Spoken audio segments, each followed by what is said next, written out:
6ാം ക്ലാസ്സിലെ മലയാളത്തിലെ കഴിഞ്ഞ വർഷത്തെ വാർഷിക പരീക്ഷയുടെ ഒരു ക്വസ്റ്റ്യൻ പേപ്പറാണ് നമ്മൾ ഇന്ന് ഡിസ്കസ് ചെയ്യുന്നത്.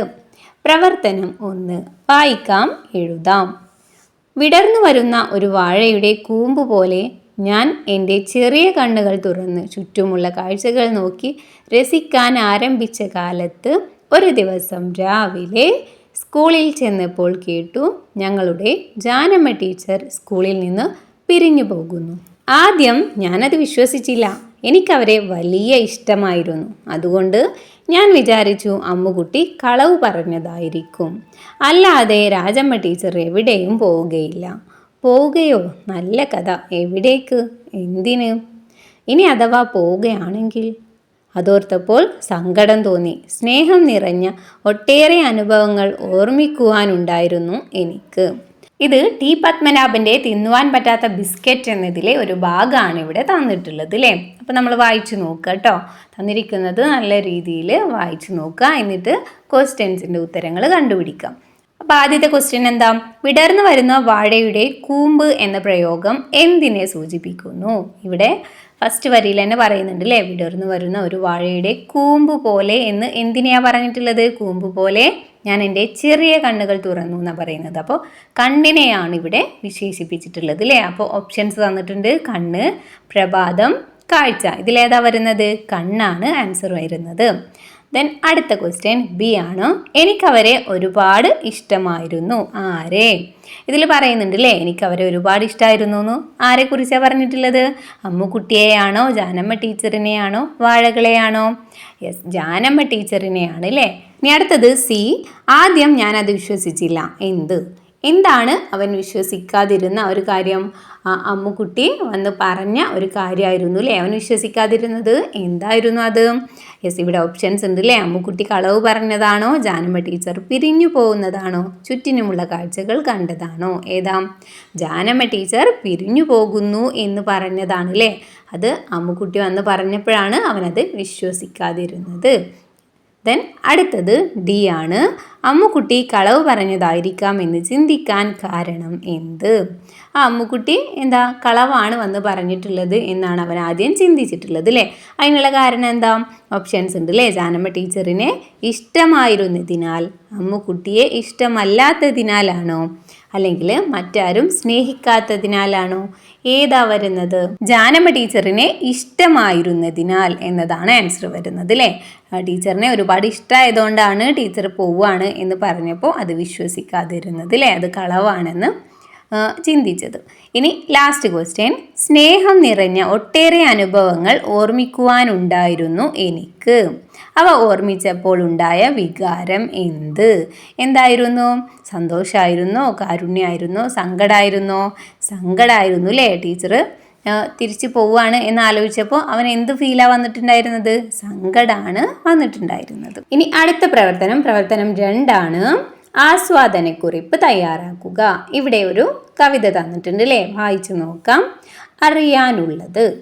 കാറ്റിനോട് ഒരു കഥ കൂടി ചോദിച്ചറിയണമെന്നുണ്ട്. കടലിനൊപ്പം കരയണമെന്നും ആകാശത്തോട് ഒരാശ പറയണമെന്നും ആ ചില്ലയിലെ അണ്ണാരക്കണ്ണനോട് ഒരു പുതിയ പഴത്തിൻ്റെ രുചി അറിയണം.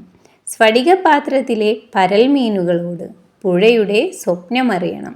ഒറ്റയ്ക്കിരിക്കാൻ നേരമില്ലാത്തതിനാൽ, നാവിൽ നാട്ടുഭാഷ വിടരാത്തതിനാൽ ഓരോന്നും വഴിയിൽ ഉപേക്ഷിച്ച് ഞാൻ പാഞ്ഞു പോകുന്നു. അഭിരാമി. എന്താ ഇവിടെ? സാധ്യമെന്ത് എന്ന കവിതയിലെ വരികൾ നിങ്ങൾ ആസ്വദിച്ചതാണല്ലോ. അറിയാനുള്ളത് എന്ന കവിതയ്ക്ക് ഒരു ആസ്വാദനക്കുറിപ്പ് തയ്യാറാക്കുക. നിങ്ങളോട് ഇവിടെ തന്നിട്ടുള്ള അറിയാനുള്ളത് എന്ന കവിതയുടെ ഒരു ആസ്വാദനക്കുറിപ്പ് എഴുതാനാണ് പറഞ്ഞിട്ടുള്ളത് അല്ലേ. അപ്പോൾ എങ്ങനെയാണ് ആസ്വാദനക്കുറിപ്പ് എഴുതാം? ഈ കവിതയുടെ പ്രധാന ആശയം എന്താണോ അതിനെക്കുറിച്ച് നിങ്ങൾ എഴുതുക. അതുപോലെ എന്താ ഇതിലെ ആ തലക്കെട്ടിൻ്റെ പ്രാധാന്യം എന്താണ്, അതുപോലെ ഇതിലെ വരുന്ന വാക്യഘടനകൾ, അങ്ങനെയുള്ള കാര്യങ്ങളൊക്കെ ഉൾപ്പെടുത്തിയിട്ട് വേണം, അക്ഷരത്തെറ്റില്ലാണ്ട് വേണം നിങ്ങൾ ആസ്വാദനക്കുറിപ്പ് എഴുതാനായിട്ട്. അപ്പോൾ ഇവിടെ ഒരു മോഡൽ കൊടുക്കുന്നുണ്ട്. എങ്ങനെ നമുക്ക് എഴുതാം? ജീവിക്കാനുള്ള വേവലാതിയിൽ ഈ പ്രപഞ്ചത്തിൻ്റെ സൗന്ദര്യം മനുഷ്യൻ ആസ്വദിക്കാതെ പോകുന്നതിനെ കുറിച്ചുള്ള ദുഃഖമാണ് സാധ്യമെന്ത് എന്ന കവിതയിൽ അയ്യപ്പത്ത് പങ്കുവെക്കുന്നത്. പൂക്കൾ നിറഞ്ഞ ചെടികളും പുല്ലുപായി വിരിച്ച താഴ്വരകളും താമരപ്പൂക്കൾ നിറഞ്ഞ കളങ്ങളും മഴവിൽ ആകാശവും എല്ലാം നമുക്കായി കാഴ്ച വിരുന്നൊരുക്കി കാത്തിരുന്നിട്ടും നമ്മൾ ഒന്നും കാണുന്നില്ല. ഇതേ ആശയമാണ് അറിയാനുള്ളത് എന്ന് കവിതയും പങ്കുവെക്കുന്നത്. കാറ്റിനോട് കഥ പറയാനും കടലിനൊപ്പം കരയാനും അണ്ണാറക്കണ്ണനോട് പുതിയ പഴത്തിൻ്റെ രുചി അറിയാനും സ്ഫടികപാത്രത്തിലെ പരൽ മീനോട് പുഴയുടെ സ്വപ്നം അറിയാനുമൊക്കെ ആഗ്രഹമുണ്ട്. എന്നാൽ സമയമില്ലാത്തതിനാൽ എല്ലാം വഴിയിൽ ഉപേക്ഷിച്ച് പാഞ്ഞു പോവുകയാണ്. ജീവിത തിരക്കിനിടയിൽ നമുക്ക് ചുറ്റുമുള്ള സംഭവങ്ങളൊന്നും നാം അറിയുന്നില്ല. ജീവിത പ്രവാഹത്തിൽ പലതരം വേവലാതികളിലൂടെ നാം ഓടുകയാണ്. ജീവിതം ആസ്വദിക്കാതെ മരണം വരെ സംഘർഷം നിറഞ്ഞ മനസ്സുമായി ജീവിക്കുന്നതിൽ അർത്ഥമില്ലെന്ന കാഴ്ചപ്പാടാണ് ഈ കവിതയിലുള്ളത്. ഇനി അടുത്തത് ബി ക്വസ്റ്റ്യൻ ആണ്. ആകാശം എന്ന് അർത്ഥം വരുന്ന പദം ഏത്? ഏതാണ് ആകാശം എന്ന് അർത്ഥം വരുന്ന പദം? ബ്രാക്കറ്റിൽ തന്നിട്ടുണ്ട് അല്ലേ. വാനം, വാഹിനി, മുകിൽ. ഏതാണ്? വാനമാണ് അല്ലേ. ആകാശത്തിൻ്റെ അർത്ഥം വരുന്ന പദം വാനമാണ് വരുന്നത്. അടുത്തത് പ്രവർത്തനം 3, വിശകലനക്കുറിപ്പ്. വിശകലനക്കുറിപ്പ് എഴുതാനാണ് അല്ലേ. എന്തൊക്കെയാണ് തന്നിട്ടുള്ളത്? എല്ലാ കിണറും വറ്റിയിരിക്കുന്നു, കുളവും കൈത്തോടും പുഴയും വറ്റിയിരിക്കുന്നു, കടവിൽ കയറ്റി വച്ചിരിക്കുന്ന കടത്തുവള്ളത്തിൻ്റെ പിരിഞ്ഞ അമരത്ത് ഒന്നും ചെയ്യാനില്ലാതെ മുട്ടിനിടയിൽ തല തിരുകിയിരിക്കുന്ന കടത്തുകാരനെ ഞാൻ കണ്ടു. നദിക്കരയിലെ വരണ്ട മണലിൻ്റെ മുനകളിൽ അവൻ്റെ കണ്ണുകൾ ഉടക്കിക്കിടക്കുന്നു. ശാന്ത, കടമ്മനിട്ട. അതിന് താഴെ എന്താ തന്നിട്ടുള്ളത്? പുഴകൾ വറ്റിയാൽ മനുഷ്യജീവിതം വറ്റുന്നു, മനുഷ്യവംശത്തിൽ നിന്ന് സംസ്കാരം ഊർന്നു പോകുന്നു. പുഴകൾ ദേവതകൾ. NP മുഹമ്മദ്. ഇവിടെ എന്താ? കടമ്മനിട്ട അവതരിപ്പിക്കുന്ന പുഴയുടെ ദൈന്യതയും അതുപോലെ NP മുഹമ്മദിൻ്റെ അഭിപ്രായവും വിശകലനം ചെയ്ത് കുറിപ്പ് തയ്യാറാക്കുക. ഇവിടെ നമ്മൾ NP മുഹമ്മദിൻ്റെ ഒരു അഭിപ്രായവും അതുപോലെ തന്നെ കടമ്മനിട്ടയുടെ ലേഖനത്തിലെ കുറച്ച് വരികളും കണ്ടുല്ലേ. അപ്പോൾ ഈ രണ്ടും കൂടി നിങ്ങൾ എന്ത് ചെയ്യുക? രണ്ടിലെ ആശയങ്ങളും തമ്മിൽ വിശകലനം ചെയ്തൊരു കുറിപ്പ് എഴുതാനാണ് പറയുന്നത്. അപ്പോൾ എഴുതാം അല്ലേ. എന്തൊക്കെ എഴുതാം? കുട്ടിക്കാലം മുതൽ തൻ്റെ ജീവിതവുമായി അടർത്തിയെടുക്കാനാവാത്ത വിധം ബന്ധപ്പെട്ട് കിടക്കുന്ന കല്ലായി പുഴയെ ഓർമ്മിക്കുകയാണ് തൻ്റെ ലേഖനത്തിലൂടെ എഴുത്തുകാരനായ NP മുഹമ്മദ്. പുഴ ജീവിതത്തിൻ്റെ ഒരു ഭാഗം തന്നെയാണ്. ഒരു നാടിൻ്റെ സംസ്കാരമായി പുഴ മാറുന്ന കാഴ്ചയാണ് ഈ ലേഖനത്തിൽ NP മുഹമ്മദ് അവതരിപ്പിക്കുന്നത്. എന്നാൽ ദൈവത്തിൻ്റെ സ്വന്തം നാട് എന്ന് വിശേഷിപ്പിക്കാനുള്ള കേരളം നദികളും തോടുകളും വയലുകളും മലകളും കൊണ്ട് മനോഹരവും സമ്പന്നവുമാണ്. ഈ രീതിയിൽ മനോഹരമായ നമ്മുടെ നാട്ടിലെ പുഴകൾ ഇന്ന് മാലിന്യ കൂമ്പാരങ്ങളായി നശിച്ചു കൊണ്ടിരിക്കുകയാണ്. വറ്റിവരണ്ട കടവിൽ കടത്തുവെള്ളം കയറ്റി വെച്ചിരിക്കുകയാണ്. മനുഷ്യൻ്റെ അനിയന്ത്രിതമായ ഇടപെടൽ പുഴയുടെ നാശത്തിലേക്കാണ് ഒഴുകുന്നത്. വിശകലനക്കുറിപ്പ് എഴുതുമ്പോൾ ഇതുപോലെ രണ്ടിലും തന്നിരിക്കുന്ന ആശയങ്ങൾ തമ്മിൽ എന്ത് ചെയ്യുക? മെയിനായിട്ടുള്ള ആശയങ്ങളെക്കുറിച്ച് ഒന്ന് വിവരിച്ച് എഴുതുക. ഓക്കെ. ഇനി ഇവിടെ ബി ക്വസ്റ്റ്യൻ ഉണ്ട് അല്ലേ. എന്താണ്? മാതൃക പോലെ മാറ്റി എഴുതുക.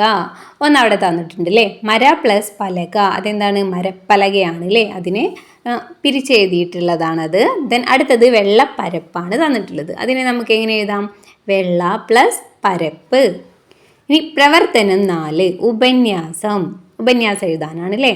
കെട്ടുകല്യാണം അനാചാരമാണെന്നും അതിനു വേണ്ടിയുള്ള ആർഭാടവും ധൂർത്തും ഉപേക്ഷിക്കണമെന്നും ശ്രീനാരായണ ഗുരു ജനങ്ങളോട് പറഞ്ഞത് നാം പാഠഭാഗത്ത് കണ്ടല്ലോ.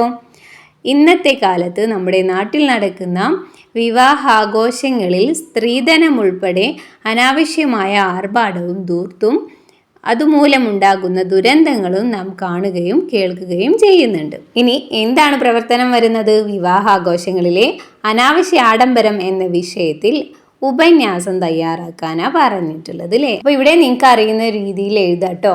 ഇവിടെ എന്താ? ഇപ്പോൾ ഇന്നത്തെ കാലത്ത് നടക്കുന്ന വിവാഹ രീതികളും അതിലെ ധൂർത്തും ആർഭാടവും ഒക്കെ പൊങ്ങച്ചം കാണിക്കുന്ന രീതിയിലുള്ള വിവാഹങ്ങളാണ് ഇപ്പം നടക്കുന്നത് അല്ലേ.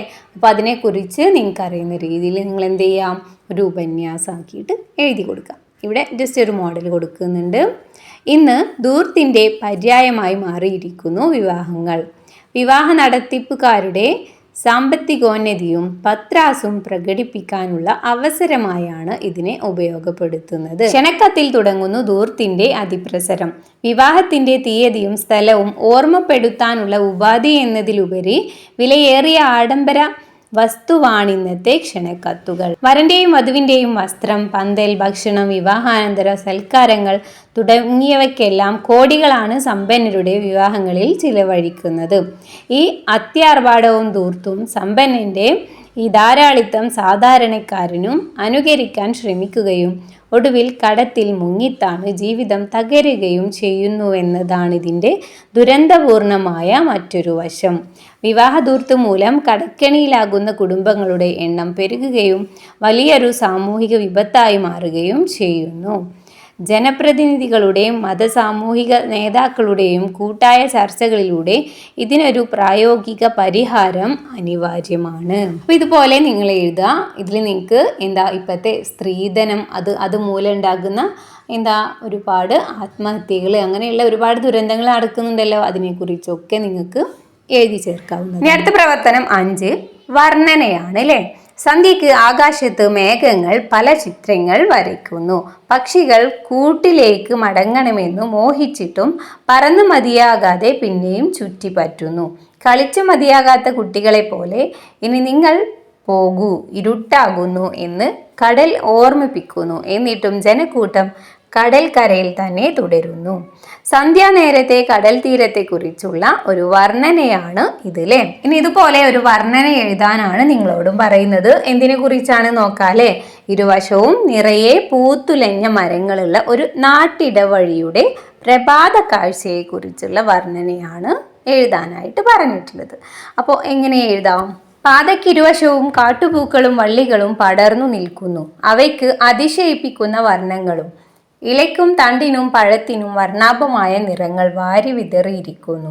ഉണങ്ങിയ പൂക്കളുടെ ധാരാളിത്തം വേറെ. ചക്രവാളങ്ങളിലേക്ക് ആകാശം വളഞ്ഞു കുത്തി നിൽക്കുന്നു. പാതയ്ക്ക് താഴെ പുൽമൈതാനങ്ങളും മേച്ചിൽ പറമ്പുകളും എങ്ങും മേയുന്ന പശുക്കളും അവയ്ക്കെല്ലാം മണി കെട്ടിയിട്ടുള്ളതിനാൽ കാറ്റിലൂടെ മൃദുല മണിനാദങ്ങൾ ഒഴുകി നടക്കുന്നു. ഓക്കെ, കണ്ടല്ലോ. അപ്പോൾ ഇതുപോലെ നിങ്ങൾ വർണ്ണന തയ്യാറാക്കുക. ഇനി താഴെ ഒരു ക്വസ്റ്റ്യൻ ഉണ്ട്. എന്താണ്? വിക്ടോറിയ വെള്ളച്ചാട്ടം എന്ന പാഠഭാഗം SK പൊറ്റക്കാടിൻ്റെ ഏതു കൃതിയിൽ നിന്ന് എടുത്തതാണ്? ഏതിൽ നിന്നാണ്? ഓപ്ഷൻസ് തന്നിട്ടുണ്ട് അല്ലേ. പാതിര സൂര്യൻ്റെ നാട്ടിൽ, കാപ്പിരികളുടെ നാട്ടിൽ, നൈൽ ഡയറി. ഏതാണ് ഉത്തരം വരുന്നത്? കാപ്പിരികളുടെ നാട്ടിൽ. ഓക്കെ, അപ്പോൾ അതൊക്കെ പഠിച്ചു വെക്കുക. ഇനി പ്രവർത്തനം 6 സംഭാഷണം. പുഴ എന്ന പാഠഭാഗത്തിൽ കല്ലായിപ്പുഴയെ നിങ്ങൾ അടുത്തറിഞ്ഞിട്ടുണ്ടല്ലോ.